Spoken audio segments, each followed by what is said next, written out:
भोगो सिंह झाइल बजाएगा। बहुत संतुष्ट हूँ, खुश हूँ। और मिट्टी में मिलाने का भी सार्थक प्रयास किया जाए। लालू जी के परिवार को एक चैम्बर में बैठ के प्लानिंग करना चाहिए। लाल के हसीन सपने दिखाते रहेंगे। मुख्यमंत्री नीतीश कुमार ने आज इस्तीफा दे दिया है और कहा जा रहा है कि बीजेपी के साथ मिलकर के वो एक बार फिर से सरकार बनाएंगे। हमारे साथ जदयू के पूर्व विधायक हैं, मटिहानी विधानसभा क्षेत्र से आते हैं, नरेंद्र कुमार सिंह और बोगो सिंह हैं। हम उनसे ही बात करते हैं कि सर क्या कुछ इस चीज़ को लेकर के सोचते हैं।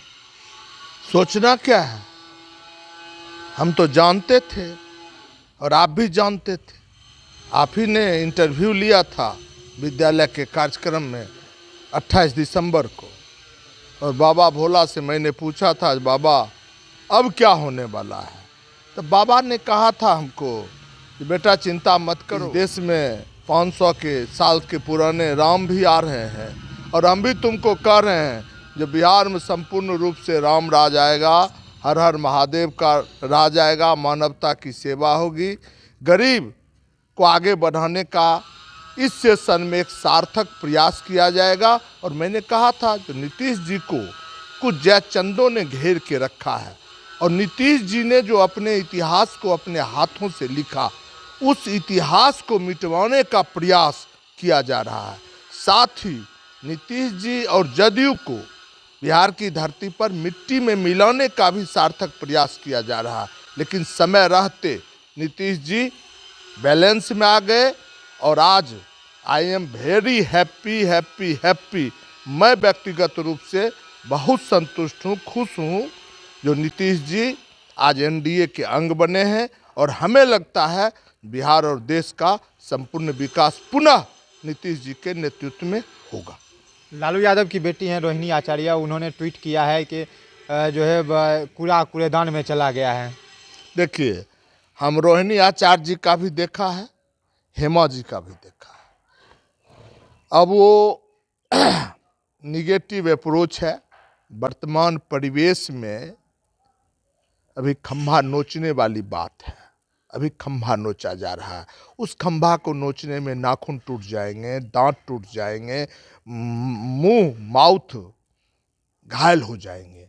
एक बात ईमानदारी से आप समझ लीजिए, जो वर्तमान परिवेश में लालू जी के परिवार को एक चैम्बर में बैठ के प्लानिंग करना चाहिए, आत्मचिंतन करना चाहिए। जो हम अपने आप को समाजवादी कहते हैं, समाजवादी की परिभाषा क्या होती है, इसका ज्ञान लालू जी परिवार को नहीं है। सबसे पहले उनको ये तय करना चाहिए, एक जनता के बीच मैसेज देना चाहिए जो समाजवादी अपने खानदान परिवार को आगे नहीं बढ़ाता है। और लालू जी के खून में है। जो बच्चे अभी लालू जी के परिवार में पालने पर झूल रहे होंगे, उसके लिए भी लालू जी प्लानिंग कर रहे होंगे, राबड़ी जी प्लानिंग कर रहे होंगे, जो उस बच्चे को लोकसभा, राज्यसभा, विधान परिषद, विधानसभा कहाँ सेटअप करना है। जिस दिन लालू जी अपने परिवार से बाहर निकल के गरीबों की आवाज़ बिहार की धरती पर बनेंगे, जाति धर्म से ऊपर उठेंगे, बड़ों का सम्मान करना जान जाएंगे, उस दिन बिहार की जनता, हमें लगता है, उनको भी सेवा करने का मौका देगा। लेकिन वंशवाद में आप रहोगे तो बिहार की जनता 75 वर्षों के बाद समझ चुकी है कि आपको सिर्फ खानदान चाहिए, आपको बिहार के चमन से कोई मोहब्बत नहीं। अभी प्रशांत किशोर चल रहे हैं, पदयात्रा निकाले हुए हैं जन स्वराज वाले। उन्होंने एक बार फिर से जो है भविष्यवाणी कर दी है कि लोकसभा चुनाव में जो है, लोकसभा चुनाव के लिए ही नीतीश कुमार जो है बीजेपी के साथ सटे हुए हैं, और फिर से विधानसभा चुनाव के समय जो है फिर से नीतीश कुमार पलटी मार देंगे। देखिए, परमादरणीय प्रशांत किशोर जी भयानक राजनीतिज्ञ हैं। जैसा आपके सोशल मीडिया के माध्यम से भी देखने को मिलता है, जो मोदी को बनाते हैं, ममता दीदी को बनाते हैं, क्या क्या सब बनाते हैं, वो तो रोज बनाते हैं। और उन्होंने बीड़ा उठाया है। हमको लगता है ऊपर वाले ने उनको सद्बुद्धि दिया है, बेटा प्रशांत, व्यक्तिगत लाइफ में बहुत धन कमा लिया, समाज के लिए भी कुछ करो। और समाज में जो विकृतियां हैं, जो हमारा लोकतंत्र कमजोर हुआ है, उस लोकतंत्र को मजबूती प्रदान करने के लिए बिहार में पद यात्रा के माध्यम से वो हमें लगता है जो बिहार के जो मतदाता है, गार्जियन हैं, भाई हैं, उनके व्यक्तित्व को जगाने का प्रयास कर रहे हैं। और वो कह रहे हैं जो आप अपने लिए वोट डालो। जिस बात को बोगो शुरू से कह रहा है, तू जाति के लिए वोट मत डाल, तू पैसा के लिए वोट मत डाल, तू शराब के लिए वोट मत डाल, तू गोत्र के लिए वोट मत डाल, तू क्षेत्रवाद के लिए वोट मत डाल, तू वोट डाल अपने स्वार्थ के लिए डाल, अपने बच्चों के शिक्षा के लिए डाल, अपने बच्चे के भविष्य के लिए डाल। यही कार्य प्रशांत जी कर रहे हैं।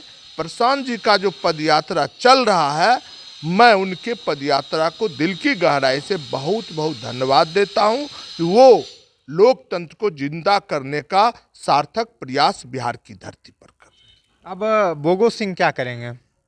बोगो सिंह झाइल बजाएगा। बोगो सिंह क्या करेगा?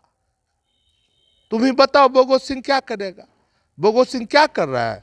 नमक रोटी खा रहे हैं, कपड़ा पहन रहे हैं, आराम से रेस्ट लेते हैं, क्षेत्र घूमते हैं, अपने महान मतदाता के सुख दुख को शेयर करते हैं। बोगो सिंह तो क्या बार आप लोग को कहा, जो हमारे महान मतदाता ने कहा, जब थोड़ा नया टेस्ट लेना चाहिए। बोगो जिस गति से, जिस साधन से, जिस दिशा और दशा से हमारी सेवा की, हो सकता है जो नया बेटा यदि हम चुन के लाएंगे, हो सकता है वो बेटा बोगो से बेहतर सेवा करे। क्योंकि बोगो तो कहता है मूर्ख है, हम पढ़ा लिखा लोग नहीं हैं, हम जनरल नॉलेज के बेटा हैं। और उन्होंने कहा कि नहीं, हम IAS IPS बेटा को विधानसभा में सेवा करने के लिए लाएंगे, जो हाई टेक्नोलॉजी से हमारी सेवा करेगा, हमको चांद पर घुमाएगा, हमको सूरज पर घुमाएगा, हमको मुंगेरी लाल के हसीन सपने दिखाते रहेंगे, ये बना रहे हैं, वो बना रहे हैं। तो हमने कहा जब हमारे काका काकी भैया भाभी का निर्णय है जो नया बेटा का टेस्ट लेंगे, तू थोड़ा रेस्ट कर, तो हमने सोचा जो हमको 4 साल रेस्ट करना चाहिए। 20 नवंबर 2020 को हम 200 कुछ वोट से चुनाव हारे हैं। 20 नवंबर 2024 के 12 बजे रात में हम उठेंगे और 21 नवंबर 2024 से अपने महान मतदाता मटिहानी विधानसभा क्षेत्र और बेगूसराय जिला का भ्रमण करेंगे और अपने महान मतदाता से आदेश लेंगे, आशीर्वाद लेंगे कि आपका क्या आदेश है। आप नए बेटा से संतुष्ट हैं तो बोगो की तरफ से वेलकम, संतुष्ट नहीं हैं तो बोगो को यदि आप आशीर्वाद देते हैं तो बोगो आपके बीच में खड़ा है। Thank you sir.